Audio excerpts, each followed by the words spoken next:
बीती रात खेर साहब बनकटी में महिलाओं बच्चों के साथ की गई मारपीट, पीड़ितों ने थाने पर पहुंचकर दी तहरीर। थाना क्षेत्र तिकोना इलाके के खेर साहब बनकटी निवासी नसीमा पत्नी स्वर्गीय मोहम्मद जिब्राइल ने तिकोना थाने पर पहुंचकर मारपीट का आरोप लगाते हुए कई लोगों के विरुद्ध तहरीर देकर कार्रवाई की मांग की। रास्ते के विवाद में यहां पर मारपीट की घटना को अंजाम दिया गया। आरोप है कि घर में घुसकर महिलाओं व बच्चों के साथ मारपीट की गई, जिससे आहत सभी पीड़ितों ने इकोना थाने पर पहुंचकर तहरीर देकर कार्रवाई की मांग की। थाना क्षेत्र इकोना कस्बे के खेर साहब बनकटी गांव में बीती रात जमीनी विवाद को लेकर मारपीट की घटना प्रकाश में आई, जिसमें पीड़ित ने इकोना थाने में पहुंचकर तहरीर देकर कार्रवाई की मांग की। आपका नाम कहाँ घर है? खेर साहब बनकटी। क्या हुआ है? झगड़ा भवा रास्ता के बारे में यहाँ भवा है। तो हम बोले तो हमें नहीं तो गरियाए नहीं और मारे दौड़े हैं। तब लड़के बोले हैं, तब उनका गिराए के घर में घुस के मारी। कितने लोग चोटिल हैं आपके घर में? दो आदमी चोट खाए हैं और हम चोट खाए हैं। और एक लड़का जो वहाँ बैठा है वो का मोहम्मद सलीम नाम है, वो चोट। वो आपके क्या हुआ? लड़का हुआ काहे खातिर मारी नहीं? रास्ता खातिर। कई लोग रहे? पूरा गांव पठाननपुरा के रहा। इकोना सामुदायिक स्वास्थ्य केंद्र के पीछे तालाब में पेड़ की डालियों को कड़ी मशक्कत के बाद काटकर विद्युत कर्मियों ने इकोना कस्बे की आपूर्ति की शुरू। इकोना इलाके के सामुदायिक स्वास्थ्य केंद्र के पीछे बने तालाब का मामला, जहां पर पेड़ की डाल 33,000 केवीए लाइन में फंस जाने के चलते विद्युत सप्लाई बाधित हो गई, जिसकी सूचना पर विद्युत कर्मचारियों ने मौके पर पहुंचकर गहरे पानी में तालाब में घुसकर पेड़ों की डालियों को काटकर इकोना की आपूर्ति बहाल की। तस्वीरें आपकी स्क्रीन पर। इकोना इलाके के सामुदायिक स्वास्थ्य केंद्र के पीछे गहरे तालाब का पूरा मामला है, जहां पर पेड़ों की डालियों के चलते आपूर्ति बाधित हो गई, जिसकी जानकारी होने पर सुबह सवेरे ही विद्युत कर्मियों ने पहुंचकर यहां लगभग 45 मिनट कड़ी मशक्कत करने के बाद आपूर्ति को चालू करने में सफलता प्राप्त की। इकोना कस्बे के सामुदायिक स्वास्थ्य केंद्र के पीछे का मामला। श्रावस्ती जनपद के इकोना थाना क्षेत्र के सेमगढ़ा गांव में खेत की जुताई करते वक्त एक बड़ा हादसा हो गया, जहां खेत में अत्यधिक कीचड़ होने के कारण ट्रैक्टर पलट गया और 2 ड्राइवरों की जान खतरे में आ गई। समय रहते ड्राइवरों ने ट्रैक्टर से कूदकर अपनी जान बचाई, लेकिन ट्रैक्टर कीचड़ में फंस गया, जिसको निकालने के लिए 3 अलग से ट्रैक्टर मंगाए गए। घंटों की कड़ी मशक्कत के बाद ट्रैक्टर को खींचकर बाहर निकाला गया। समय रहते किसान ट्रैक्टर से कूद गया, नहीं तो बड़ा हादसा हो सकता था। वीडियो में आप देख पा रहे हैं कि किस तरीके से ट्रैक्टर कीचड़ में फंस गया और उसको निकालने के लिए 3 अलग से ट्रैक्टर मंगवाए गए हैं।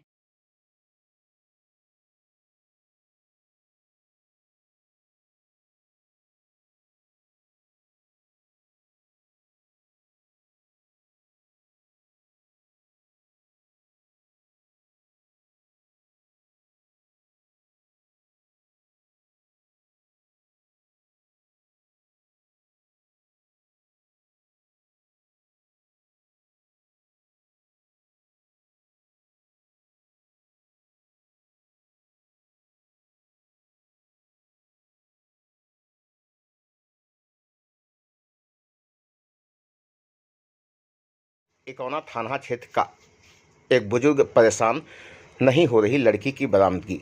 थाना क्षेत्र इकोना इलाके के एक गांव निवासी बुजुर्ग व्यक्ति की नाबालिग बेटी को गांव का ही एक युवक बहला फुसलाकर भगा ले गया। इस संबंध में पीड़ित परिवार की ओर से इकोना थाने में तहरीर दी गई, जिस पर 363 में विपक्षियों के विरुद्ध मुकदमा भी दर्ज हुआ। इसके बाद पुलिस हाथ पर हाथ धरकर बैठ गई। 2 माह बीत जाने पर भी पुलिस नाबालिग किशोरी को बरामद नहीं कर पाई, जिससे विपक्षियों का हौसला बढ़ गया और वे लोग उल्टे लड़की के पिता को जान से मारने की धमकी दे रहे हैं। बुजुर्ग व्यक्ति का कहना है कि उसकी लड़की मात्र 14 साल की है और उसे अच्छे बुरे की पहचान नहीं है। इंसाफ के लिए पीड़ित लगातार दर की ठोकरें खा रहा है। उसने पुलिस कप्तान व जिलाधिकारी से मिलकर न्याय की गुहार लगाई। एक अवधेश का नाम का लड़का है, वो हमारी 14 साल की लड़की है, नाबालिग है, उसको भगाई ले गया है। अच्छा, और आज तक हम थाने में है ना रिपोर्ट दरखास्त लिखा हुआ, कोई सुनवाई हमारे साथ नहीं हुआ है। अच्छा दादा बताओ, कितना दिन हुआ इस मामले को? मामले के 2-3 दिन कम है, 2 महीना में है। 2 महीना हो गया है? हाँ, अच्छा, तो ये अवधेश कहाँ रहता है? गाँव घर से बगल में। आपके घर के बगल में रहता है? हाँ। वो क्या मतलब शादीशुदा है वो? हैं? अवधेश शादीशुदा है? अवधेश की उम्र नहीं, कितनी नहीं, होगी? नहीं, शादी नहीं है। अच्छा, आपकी बच्ची को भगा ले गया है? बच्ची को भगा ले गया। फिर आपने क्या किया, थाने पर गए? थाने पर गए तो आज थाने वाले आज तक अभी कोई कार्यवाही हमारे साथ नहीं की, न लड़की के लायक सके न अवधेश का लायक सके। थाने पर मुकदमा दर्ज हुआ? हाँ, मुकदमा दर्ज होता है। मुकदमा दर्ज होने के बाद बरामदगी नहीं हुई लड़की की? हाँ। क्या कुछ कहती नहीं- है कुछ पुलिस, नहीं क्या होता कहती है? तो हम यहाँ से लखनऊ तक का और भिनगा तक का कागज दौड़ा दिया है। और अच्छा, कोई आप बात सुनवाई- आप कह रहे थे कि आप जिलाधिकारी के पास गए हैं, कप्तान साहब के पास गए हैं। हाँ जी, हाँ तो जी। वहाँ पर जाने के बाद भी आपको इंसाफ नहीं मिला? कोई नहीं मिला साहब हमारे जाने के साथ में। जिलाधिकारी और उनके पास सबके जनता है कोई नहीं। हम तो दोनों आदमी बूढ़ी बुढ़वा फांसी लगा के मर जावे, आग लगा के जल जावे। क्यों? का कि ये जब लड़की नहीं मिल रही है, करत खवावत रही, तने के रोटी बनावत रही, तो पुराने आदमी हम दोनों तो क्या करें।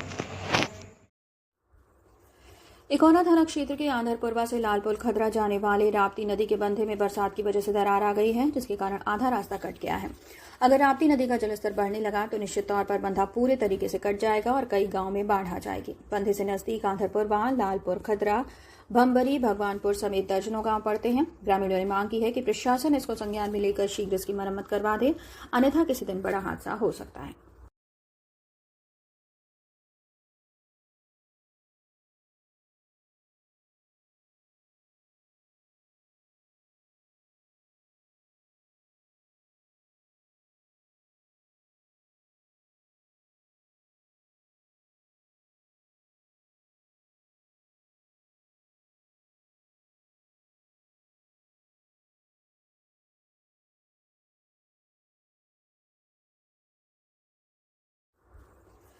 इकोना थाना क्षेत्र के आंधरपुरवा से लालपुर खदरा जाने वाले राप्ती नदी के बंधे में बरसात की वजह से दरार आ गई है, जिसके कारण आधा रास्ता कट गया है। अगर राप्ती नदी का जलस्तर बढ़ने लगा तो निश्चित तौर पर बंधा पूरे तरीके से कट जाएगा और कई गांव में बाढ़ आ जाएगी। बंधे से नजदीक आंधरपुरवा, लालपुर खदरा, भंबरी, भगवानपुर समेत दर्जनों गांव पड़ते हैं। ग्रामीणों ने मांग की है कि प्रशासन इसको संज्ञान में लेकर शीघ्र इसकी मरम्मत करवा दे। बीते 2 दिनों से जनपद के एम्बुलेंस कर्मी हड़ताल पर हैं, जिसके चलते स्वास्थ्य व्यवस्था चरमराई हुई है। मरीजों और तीमारदारों को अस्पताल तक पहुंचने के लिए एम्बुलेंस नहीं मिल रही है। लोग निजी वाहनों को मुंह मांगी रकम देकर किसी तरह अस्पताल पहुंच रहे हैं। वहीं अब प्राइवेट वाहनों की भी चांदी हो गई है। अस्पताल परिसर अब टैक्सी स्टैंड बनता जा रहा है। एम्बुलेंस न मिलने पर तीमारदारों को मजबूरी में प्राइवेट वाहन से अपने मरीजों को लाना और ले जाना पड़ रहा है। उधर अपनी मांगों को लेकर एम्बुलेंस कर्मी बीते 2 दिन से हड़ताल पर हैं और उनकी एम्बुलेंस भी जिला अस्पताल में चक्का जाम करके खड़ी हैं। अगर यही हाल रहा तो चारों तरफ हाहाकार मच जाएगा और धीरे धीरे सुविधा के अभाव में मरीज अपना दम तोड़ देंगे।